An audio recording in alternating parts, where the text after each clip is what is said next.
In this cave, by the restless sea, we are met to call from out the past stories strange and weird. Phantoms of a world gone by speak again the immortal tale, Jane Eyre.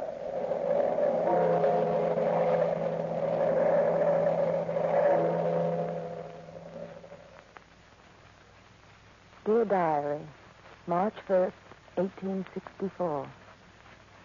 I left my aunt's house early this morning and arrived at Thornfield Manor at 5 o'clock this afternoon.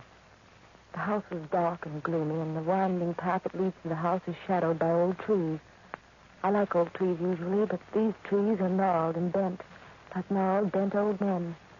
And the limbs which reached out over the path reminded me of long, bony fingers which were reaching out, trying to choke me. My throat was dry and parched, and I experienced a new kind of fear as I walked up the path to the steps of the house. This is my first job of any kind. I've been hired as a governess of 10-year-old Adela Rochester. Adela and her father, Edward Rochester, a widower, live alone at Thornfield with 2 servants. I walked up the stone steps and then nervously pulled the doorbell and waited, my valise in my right hand. The heavy door swung slowly open. Oh. Are you Jane Eyre? Why, yes. Yes, I am. Mr. Rochester told me to expect you. Won't you come in? Thank you. I'll show you to your room. I'm Mrs. Campbell, Mr. Rochester's housekeeper. How do you do, Mrs. Campbell? Glad to meet you. How are you? Follow me up these stairs. Of course, Mrs. Campbell. Mr. Rochester left word with me to see that you are made comfortable. At least as comfortable as anybody can be at Thornfield. I'm sure I'll manage very nicely. Will you? That's what you think now, Miss Eyre. But wait. Wait till you've been here a while. We've had many governesses before you, but they never stay. No, never. Well, why not? Why not? You'll see. This is your room, right at the head of the stairs. Make yourself at home, my dear. Oh, and one thing. Dinner is served at 6. Never later. Please be prompt. Dear Diary, September 1st, 1864. This is my 6th month in service. Looking back, I have no regrets. I spent many evenings talking to Edward Rochester. Unforgettably pleasant evenings. Happy evenings listening to the soft, pleasant murmur of his voice. But there's a shadow of some strange, remote misery that seemed to cling to the house. A shadow of something that I can't fathom. I never ask. I don't dare intrude my curiosity, idle curiosity, into a family secret. However, strange events took place this evening when Adela, my student, and I were sitting in the living room alone. There was a warm fire burning in the fireplace, and though it was well past Adela's usual study period, we were reviewing her geography. I think I remember the English seaboard towns. Well, just the eastern coast, dear. Now, you start with Tinmouth. Plymouth, South Shields, Sunderland, West Hartpool, Scarborough, Yarmouth? Yarmouth. I never can remember Yarmouth. Oh, Adela, shame on you. Now, think of all the people who live in Yarmouth whose feelings would be hurt. Would they? Well, they most certainly would. Just because I forgot her? Yarmouth. Yarmouth, Lostock, Ipswich, Harwich, and Margate. How's that, Mr. Lewis? That's brilliantly executed, young lady. Thanks. You're a very apt pupil. That's just about all I am. Mrs. Campbell says I'm a naughty, wicked, sinful child of the devil. Adela, when did she say all this to you? Yesterday. I was on the 3rd floor. Well, you had no right to be on the 3rd floor. Your father's given strict orders that no one is to go up there. No one but Mrs. Campbell. I don't see why children will show out at things grown-ups know about. What's in the earth that's so special anyway? I don't know, Adela. Daddy knows. Mrs. Campbell told me Daddy knows. Well, perhaps Mrs. Campbell says many things she doesn't mean. Do I indeed, Miss Eyre? Do I indeed? I didn't know you'd taken to interpreting my mind as well as the child's mind. Well, I'm sorry. I'm sure I didn't mean any harm, Mrs. Campbell. I'm sure you didn't. Time to go to bed, Adela. 9:00. I don't want to go to bed yet. Now, yes, you do, young lady. You want to go to bed because I do. I'm sleepy. Oh! I'm sleepy, too. All right, off we go. Oh, Miss Eyre. Yes, Mrs. Campbell. Mr. Rochester asked me to tell you to drop into the study for a few seconds before you retire. He wants to see you. What about? I'm not in the habit of prying into Mr. Rochester's private affairs, Miss Eyre. Come along, Adela. Off to bed. Good night, Miss Eyre. Good night, dear. Pleasant dreams. I'll be up shortly and look in on you. Miss Eyre. We've been sitting here talking for well over an hour, Mr. Rochester. Just chattering aimlessly. I don't find your chatter aimless, Jane. You don't mind if I call you Jane. No, not at all. I find it stimulating. I've learned a lot about you, too. Born an orphan, brought up by a stupid maiden aunt. You love children. I never said my aunt was stupid, Mr. Rochester. Please call me Edward, Jane. Edward? No, as a matter of fact, you didn't. But I gathered as much. Let's see what else I found out. Well, you're a particularly nice person, and I love you very much. Did you say? Yes, I said I loved you. I love you, Jane. Edward, Does that frighten you? Yes. Yes, it does in a way. Why? Well, there's so much about you and the house that I don't understand. Trust me and try to believe in me. Edward? What's bothering you, Jane? Well, it's Adela. She's so frightened. She's frightened of the mystery in this house. There's no mystery in this house. Well, then why is the attic shut off that way? It saves fuel. Well, that's nonsense. The attic's heated. Let's say it saves fuel and let it go at that. Edward, last night I was awakened in the middle of the night by shuffling footsteps over my head, like the footsteps of a lame animal. I lay in bed trembling for hours until the footsteps subsided. You had a nightmare, probably, Jane. Well, that wasn't the first time I heard those footsteps. Probably Mrs. Campbell rummaging up there. She has insomnia at times. Mrs. Campbell doesn't walk on all fours, Edward. Well, probably the wind. Adela heard it, too. Let's say it's the wind and forget it, shall we? Sorry. I shouldn't have started to talk about it, but you asked me to trust you. And you can?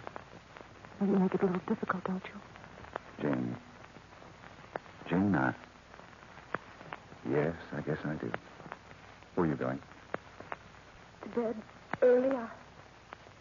I'm frightfully tired. No matter what happens, Jane, believe this one thing. I do love you. I love you more than I ever believed I could love anyone. Good night and sleep well.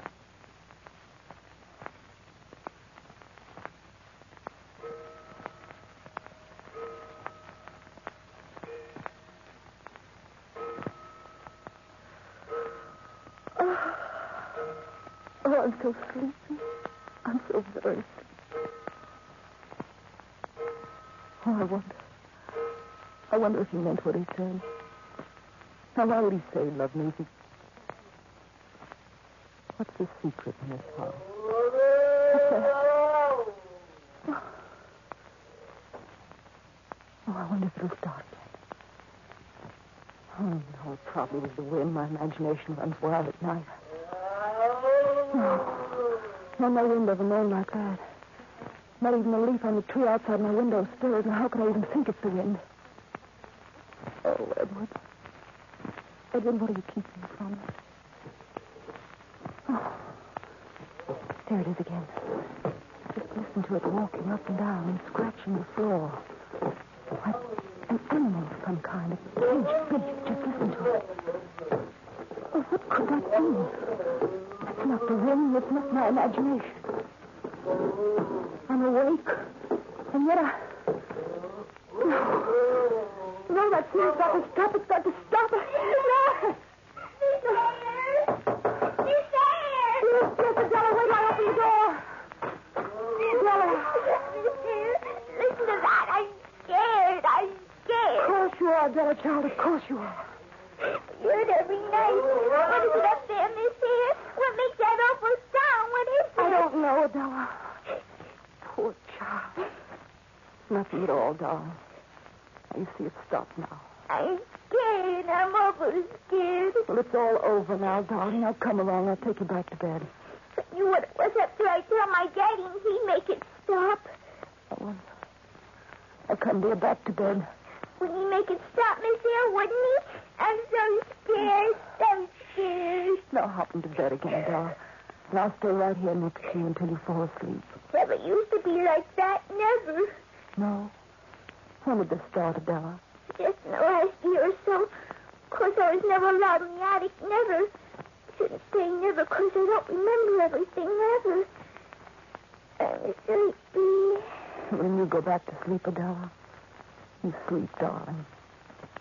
I'll pull the covers way up over you. Like this. There, now. This door. Yes, he must be behind this door. I see Mrs. Campbell coming this way. I'll just try this door. Yes. This is it. Quite a long flight of stairs. Oh, there it is again. Well, I'll just walk up these stairs and look around. I'll just walk up and perhaps peek in the keyhole. I shouldn't really, for our sakes. What are you doing here, Jane? What are you doing here? Edward. Answer me. What are you doing on these stairs? Please don't look at me like that. Edward, I just can't stand it here long. I can't stand it. Please, Jane. Please, my darling, stop sobbing. Someday I'll explain everything to you. Honestly, I will. Come along to the study now. I'll light a fire in the fireplace and have Mrs. Campbell bring us some hot tea. You're so thoughtful, Edward. You're so thoughtful. And be careful walking down the stairs. Please forgive me Forgive you? For what? for what I've done. Being so disloyal. Any woman would have done exactly what you've done. If only... If only what? If only I could tell you everything, Jane. Why can't you trust me, Edward? I can't trust anybody. Mrs. Campbell knows. Yes, Mrs. Campbell is the only one in the world who knows, Jane. Please, darling, trust me. Did your first wife know? No. No, she died without knowing. Oh, darling. Edward, is this secret the reason why Mrs. Campbell hates me so very much? She doesn't hate you, not really. She's worried about me, that's all. Here's the study. Come in and sit down.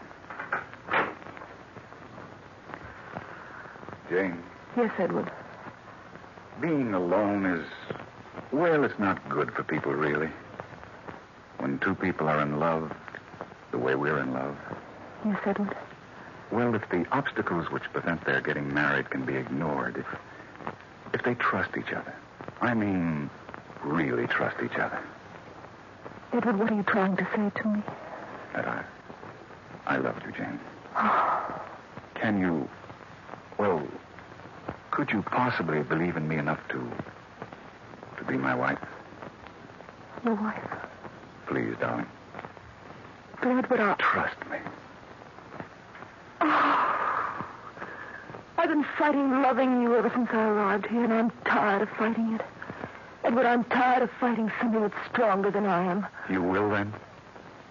Yes, Edward Rochester. I'll be your wife. You rang for me, Mr. Rochester. Yes, Mrs. Campbell, I rang for you. Would you bring me a decanter of wine and 3 glasses? 3 glasses, sir. Yes, Mrs. Campbell. I thought perhaps you'd be the first to congratulate the bride and bridegroom to be. Yes. Yes, I'd like to be the first. Congratulations, sir, and a long and happy married life.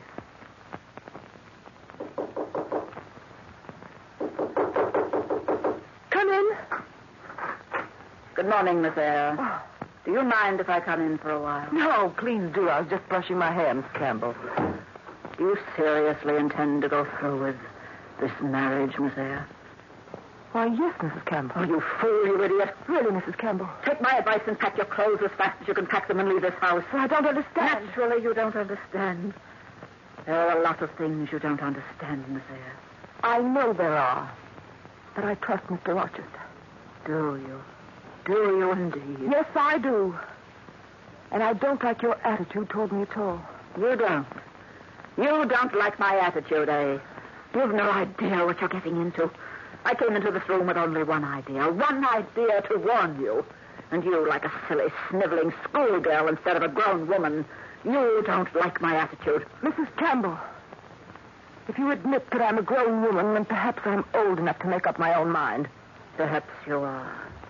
Frankly, I don't care what happens to you. A pretty face like yours has no meaning for me, even if it has trapped Edward Rochester. Trapped him? Yes, trapped him. But I do care what happens to him. And I warn you right now, I'll do everything within my power to see that your marriage does not go through. There's nothing that you can do, Mrs. Campbell. Nothing. Isn't there? Well, a certain Mr. Mason could do a lot.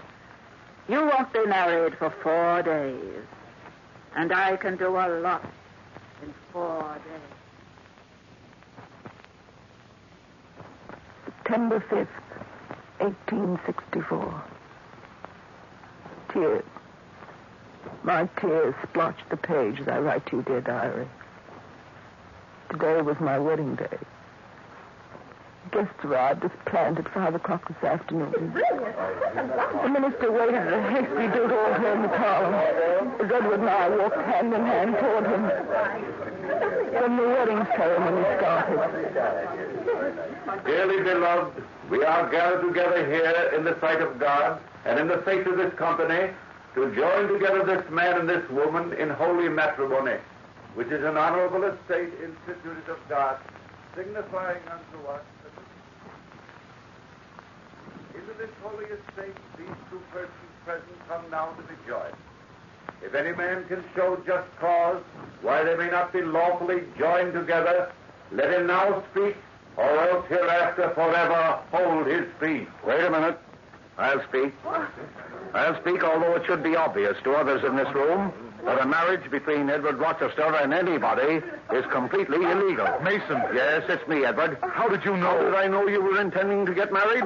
Ask your housekeeper. Mrs. Campbell? Yes, Mr. Rochester. I wrote a letter to Mr. Mason and had him come to Thornfield at once. And so I came, just in time to watch this pretty little farce be enacted. Edward, what's he talking about? Yes, what's this all about? Why don't you tell them, Edward?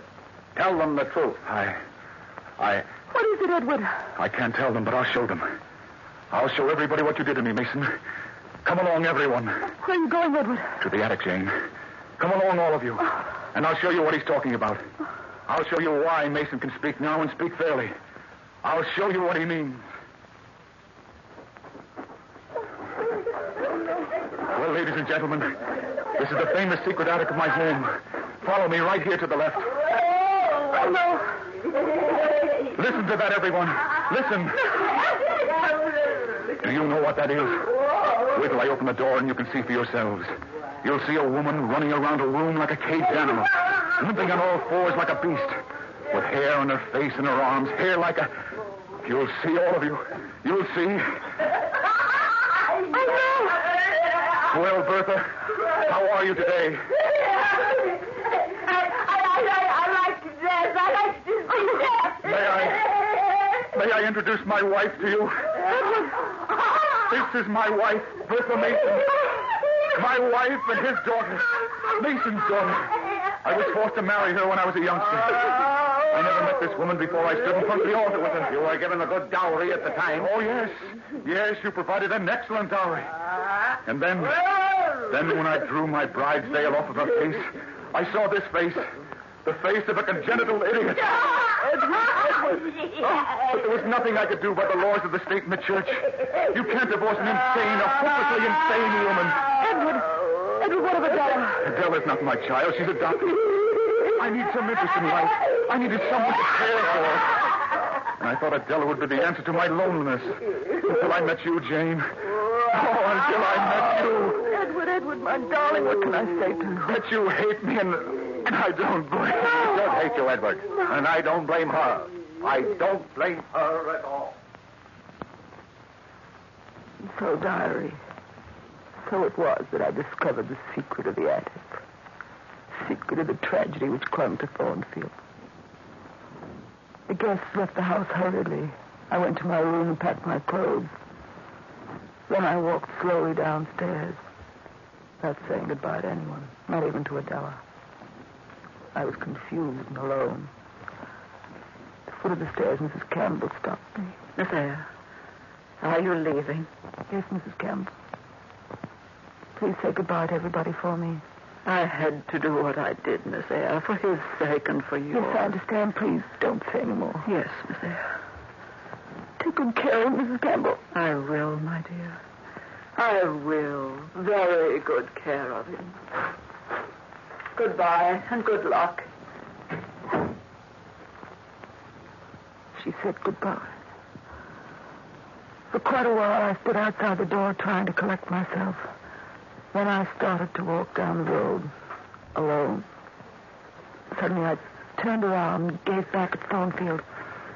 The entire house was on fire. I dropped my suitcase and I ran back as quickly as I could. Mrs. Campbell and Adela were standing outside the house. Mrs. Campbell called out to me. Yes, Mrs. Campbell! It's trapped up there! Look on the roof! Edward! Edward, darling! Oh, Mrs. Campbell, we've got to help her. We've got to hold him not to go up and help her. That fool of a woman set fire to the flame. Not to me. She's like a child with matches. She's on the roof. Who would have to rescue her? Edward! Edward!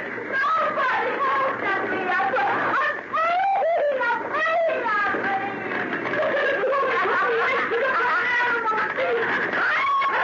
free! I love fire. I love it. Flames of fire. Flames of fire. Wait to get to the roof. I like it. Fire. Look at the nice fire I made. Real nice. But don't jump, please.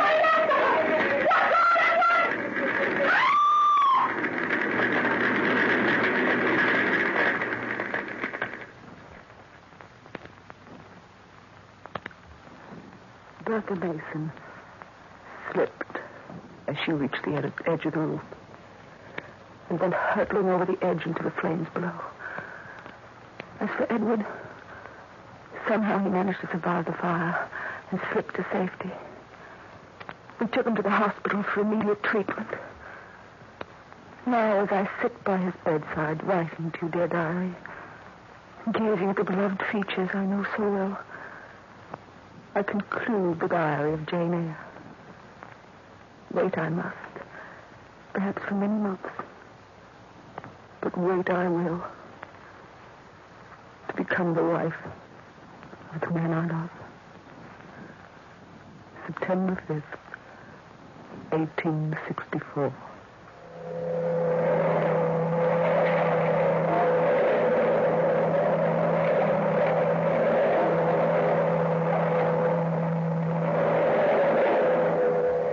From the time-worn pages of the past, we have brought you the tale, Jane Eyre. Bellkeeper, toll the bell.